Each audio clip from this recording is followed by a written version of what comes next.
নমস্কাৰ বন্ধুসকল, CL person ইণ্ডিয়াৰ ভিতৰত সকলোকে স্বাগতম জনাইছোঁ। আমি যে এই ভিডিঅ'টোত ADR 2.0 যেটো আজি গ্ৰেড 3 এক্সামটো হৈ গ'ল, সেই এক্সামটোত কি কুৱেশ্যন আহিছিলে, কুৱেশ্যনৰ এনসাৰ মই আলোচনা কৰিম। গতিকে ফাৰ্ষ্ট কুৱেশ্যন হৈছে ৰঞ্জু হাজৰিকাৰ প্ৰকৃত নাম কি? ৰঞ্জু হাজৰিকাৰ প্ৰকৃত নাম কি এইটো কুৱেশ্যন আহিছিলে। এই কুৱেশ্যনৰ সম্পূৰ্ণ উত্তৰ আহিছিলে কুমুদ চন্দ্ৰ হাজৰিকা। কুমুদ চন্দ্ৰ হাজৰিকা আছিলে ৰঞ্জু হাজৰিকাৰ প্ৰকৃত নাম। গতিকে যিয়ে এইটো কৰিছিলে তেওঁলোকৰ এনসাৰ সম্পূৰ্ণ শুদ্ধ হৈছে। আমি যিমানকেইটা পাৰোঁ মনত থকা কুৱেশ্যনকেইটা আমি আলোচনা কৰিবলৈ চেষ্টা কৰিম। নেক্সট কুৱেশ্যন, শংকৰদেৱৰ আইতাকৰ নাম কি আছিলে? এইটো কুৱেশ্যন আহিছিলে শংকৰদেৱৰ আইতাকৰ নামটো কি? সম্পূৰ্ণ শুদ্ধ এনসাৰটো হৈছে খেৰসূতী। শংকৰদেৱৰ আইতাকৰ নাম আছিলে খেৰসূতী। তাৰপিছত নেক্সট কুৱেশ্যন, আটাইতকৈ পুৰণি বেদ কি? আটাইতকৈ পুৰণি বেদ কি বুলি এইটো কুৱেশ্যন আহিছিলে। ইয়াৰ সম্পূৰ্ণ হৈছে ঋগ্বেদ। ঋগ্বেদ হৈছে আটাইতকৈ পুৰণি বেদখন। গতিকে যিয়ে ঋগ্বেদ কৈছিলে তেওঁলোকৰ এনসাৰ সম্পূৰ্ণ শুদ্ধ হৈছে। ইয়াৰ পিছত নেক্সট কুৱেশ্যন আছে, অলকানন্দা গীতিৰ গীতিকাৰ কোন? অলকানন্দাৰ গীতটি কোনে লিখিছিলে বুলি কুৱেশ্যনটো আহিছিলে। এই কুৱেশ্যনৰ সম্পূৰ্ণ শুদ্ধ যাব অপশ্যনত থকা ভিতৰত মৈত্ৰেয়ী পাঠৰ।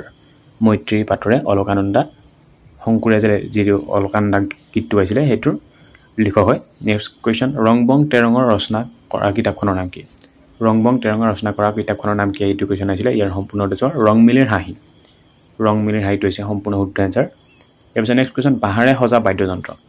বাঁহাৰে সজা বাদ্যযন্ত্ৰটো কি বুলি আহিছিলে? ইয়াৰ সম্পূৰ্ণ হৈছে টকা। টকা বুলি ক'লে বহুতে টকা বা পইচা বুলি ভাবিছিলে, কিন্তু টকা মানে হৈছে যিটো পাহাৰে বজা টকা, বিহুত বজা সেইটো। নেক্সট কুৱেশ্যন, ৰাজ্যসভাৰ অধ্যক্ষ কোন? ৰাজ্যসভাৰ অধ্যক্ষ কোন এইটো কুৱেশ্যন আহিছিলে। এই কুৱেশ্যনৰ সম্পূৰ্ণ উত্তৰ উপ ৰাষ্ট্ৰপতি। ভাইচ প্ৰেচিডেণ্ট অফ ইণ্ডিয়া হৈছে ৰাজ্যসভাৰ অধ্যক্ষ হয়। গতিকে মনত ৰাখিব। ইয়াৰ পিছত নেক্সট কুৱেশ্যন, ৰাষ্ট্ৰপতি কোনে শপত গ্ৰহণ কৰায়?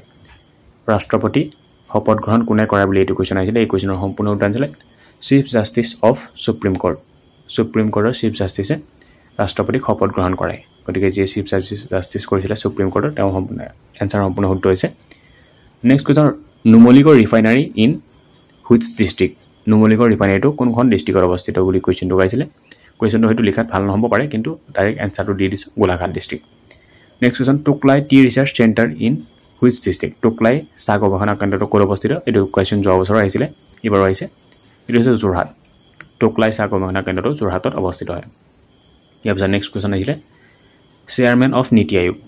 নীতি আয়োগৰ চেয়াৰমেন কোন হয়? এইটো কুৱেশ্যন যোৱা বছৰ আহিছিলে, এইবাৰ বছৰ আহিছে। নীতি আয়োগৰ চেয়াৰমেন কোন হয়? Prime minister. চিফ মিনিষ্টাৰ নহয়, প্ৰাইম মিনিষ্টাৰ হয়। নীতি আয়োগৰ চেয়াৰমেন হৈছে prime minister. Next question, Nayanmoni Saikia related to which sport? Nayanmoni শইকীয়াৰ লগত আৰু এগৰাকী ব্যক্তিৰ নাম আহিছিলে, নামটো মনত নাই বাৰু। তেওঁলোক হৈছে লন বলৰ লগত জড়িত।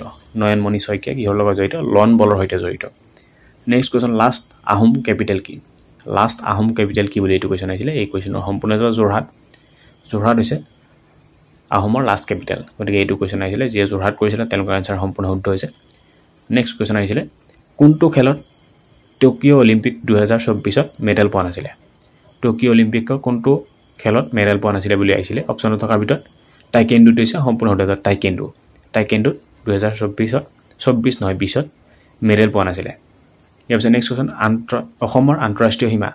অসমে আন্তঃৰাষ্ট্ৰীয় সীমা কোন কোন দেশৰ সৈতে ভাগ কৰিছে? ইয়াৰ সম্পূৰ্ণ হৈছে ভূটান এণ্ড বাংলাদেশ। গতিকে যিয়ে ভূটান আৰু বাংলাদেশ কৰিছিলে তেওঁলোকৰ এনসাৰ সম্পূৰ্ণ শুদ্ধ হৈছে। ইয়াৰ পিছত নেক্সট কুৱেশ্যন আহিছিলে, ৰূপৰ ৰাসায়নিক সংকেত কি? ৰূপৰ ৰাসায়নিক সংকেত কি? এই কুৱেশ্যনটো আহিছিলে। এই কুৱেশ্যনৰ সম্পূৰ্ণ শুদ্ধ এনসাৰ হ'ব AU। AU হৈছে ৰূপৰ ৰাসায়নিক সংকেত। গতিকে মনত ৰাখিব, ৰূপৰ ৰাসায়নিক সংকেতটো কি? AU নহয়, AG হয়। AG হৈছে ৰূপৰ ৰাসায়নিক সংকেত। নেক্সট কুৱেশ্যন, জালিয়ানৱালাবাগ ক'ত অৱস্থিত? এইটো কুৱেশ্যন আহিছিলে। জালিয়ানৱালাবাগ ক'ত অৱস্থিত? ইয়াৰ সম্পূৰ্ণ হৈ যাব পাঞ্জাৱত। পাঞ্জাৱত জালিয়ানৱালাবাগ অৱস্থিত হয়। ইয়াৰ পিছত next question, equator, tropic of cancer, tropic of capricorn কোনখন কণ্টিনেণ্টৰ মাজেৰে পাৰ হৈছে? ইয়াৰ সম্পূৰ্ণ হৈছে আফ্ৰিকা। আফ্ৰিকা মহাদেশৰ মাজেৰে এক তিনিওডাল ৰেখা পাৰ হৈ গৈছে। ইয়াৰ পিছত নেক্সট কুৱেশ্যন আহিছিলে, মিছন বসুন্ধৰা। মিছন বসুন্ধৰাটো কিহৰ সৈতে জড়িত? মিছন বসুন্ধৰা কিহৰ সৈতে জড়িত? লেণ্ড ৰেকৰ্ডৰ সৈতে জড়িত। এইটো চৰকাৰী এটা স্কিম হয়। গতিকে যিয়ে লেণ্ড ৰেকৰ্ড কৰিছিলে তেওঁলোকৰ এনসাৰ সম্পূৰ্ণ শুদ্ধ হৈছে। ইয়াৰ পিছত নেক্সট কুৱেশ্যন এটা আহিছিলে, lion of Mysuru. Lion of Mysuru বুলি কাক জনা যায়? কোনজন ব্যক্তিক জনা যায় বুলি এই কুৱেশ্যনটো আহিছিলে। এই কুৱেশ্যনৰ সম্পূৰ্ণ যাব টিপু চুলতান। টিপু চুলতানক লায়ন অফ মাইচুৰ হিচাপে জনা গৈছিলে। গতিকে যিয়ে টিপু চুলতান কৈছিলে তেওঁলোকৰ এনসাৰ সম্পূৰ্ণ শুদ্ধ হৈছে। নেক্সট কুৱেশ্যন, ৰঙা বগা ক্ৰছ কোনখন দেশৰ পতাকাত আছে? ৰঙা গোটেই পতাকাখন ৰঙা তাৰ মাজত এটা বগা ক্ৰছ এটা চিন আছে এইটো কোনখন দেশৰ পতাকাত আছে এইটো হৈছে সুইজাৰলেণ্ড গতিকে সুইজাৰলেণ্ড যে কৰিছিলে তেওঁলোকৰ এনসাৰ সম্পূৰ্ণ শুদ্ধ হৈছে এপিছৰ নেক্সট কোৱেশ্চন ভাৰতৰ আটাইতকৈ পশ্চিমৰ ৰাজ্য কোনখন ভাৰতবৰ্ষৰ আটাইতকৈ পশ্চিমৰ ৰাজ্য কোনখন বুলি যদি কুৱেশ্যন মানে এইটো কুৱেশ্যন আহিছিলে এই কুৱেশ্যনৰ সম্পূৰ্ণ দিব গুজৰাট গুজৰাট হৈছে ভাৰতবৰ্ষৰ আটাইতকৈ পশ্চিমত থকা ৰাজ্যখন গতিকে মনত ৰাখিব এপিছৰ নেক্সট কুৱেশ্যন আহিছিলে Kullu Dussehra celebrated in which state Kullu Dussehra celebrated in which state এইটো কুৱেশ্যন আহিছিলে এই কুৱেশ্যনৰ সম্পূৰ্ণ দিব হিমাচল প্ৰদেশ কুল্লু দশেৰা ক'ত সেলিব্ৰেট কৰা হৈছিলে হিমাচল প্ৰদেশ এইটো কুৱেশ্যন আহিছিলে গতিকে যে হিমাচল প্ৰদেশ কৈছিলে তেওঁলোকৰ এনসাৰ সম্পূৰ্ণ শুদ্ধ হৈছে 1 জানুৱাৰী সাপেক্ষে ভাৰতৰ উপৰাষ্ট্ৰপতি কোন 1 জানুৱাৰী সাপেক্ষে 2024 1 জানুৱাৰী সাপেক্ষে ভাৰতৰ ৰাষ্ট্ৰপতি কোন জগদীপ ঠাকৰ হৈছে ভাৰতৰ বৰ্তমান সময়ত উপৰাষ্ট্ৰপতি ইয়াৰ নেক্সট কুৱেশ্যন 1 জানুৱাৰী সাপেক্ষে আমেৰিকাৰ ৰাষ্ট্ৰপতি কোন আছিল 1 জানুৱাৰী সাপেক্ষে আমেৰিকাৰ ৰাষ্ট্ৰপতি কোন এইটো কুৱেশ্যন আহিছিলে এই কুৱেশ্যনৰ সম্পূৰ্ণ জবাব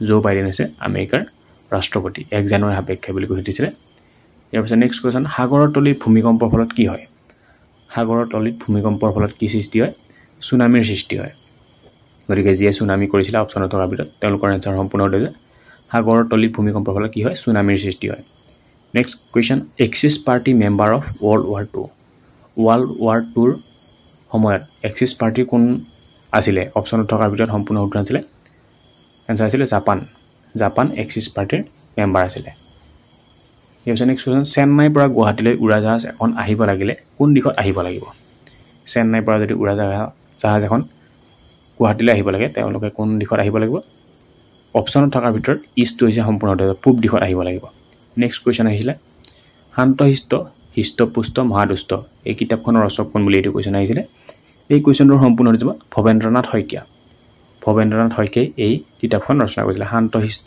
হৃষ্টপুষ্ট মহাদুষ্ট এই কিতাপখন ৰচনা কৰিছিলে ইয়াৰ পিছত নেক্সট কুৱেশ্যন 15 তাৰিখ ৰবিবাৰ যদি হয় তেনে 92 দিন পিছত কি বাৰ হ'ব 15 দিন তাৰিখ যদি ৰবিবাৰ হয় 92 দিনৰ পিছত কি হ'ব মানডে হ'ব মানে 92 যদি আমি 7 ৰে ডিভাইড কৰি দিওঁ এক ৰিমাইন্ডাৰ হ'ব ৰবিবাৰ লগত 1 প্লাস কৰিলে সোমবাৰ হ'ব next question 100% of 100 plus 200% of 200 এইটো কুৱেশ্যনৰ সম্পূৰ্ণ হ'ব 500 টোটাল 500 হৈছে সম্পূৰ্ণ শুদ্ধ যে 500 কৰিছিল তেওঁলোকৰ সম্পূৰ্ণ এনসাৰ শুদ্ধ হৈছে এইকেইটা কুৱেশ্যন আৰু বহুত কেইটা কুৱেশ্যন আছে বাৰু যিহেতু টোটাল 150 কুৱেশ্যন আছিল আৰু এটা কুৱেশ্যন আছিল ভৈৰৱকুণ্ড কোন তিনিখন দেশ বা ৰাজ্যৰ মানে সংযোগস্থল বুলি ক'ব পাৰি ইয়াৰ সম্পূৰ্ণ হ'ব ভূটান অৰুণাচল এণ্ড অসম অৰুণাচল এণ্ড ভূটান এই তিনিখন দেশ বা ৰাজ্যৰ মানে এটা সংযোগ স্থাপন বা সংযোগস্থল বুলি ক'ব পাৰি এইটো কুৱেশ্যন আহিছিলে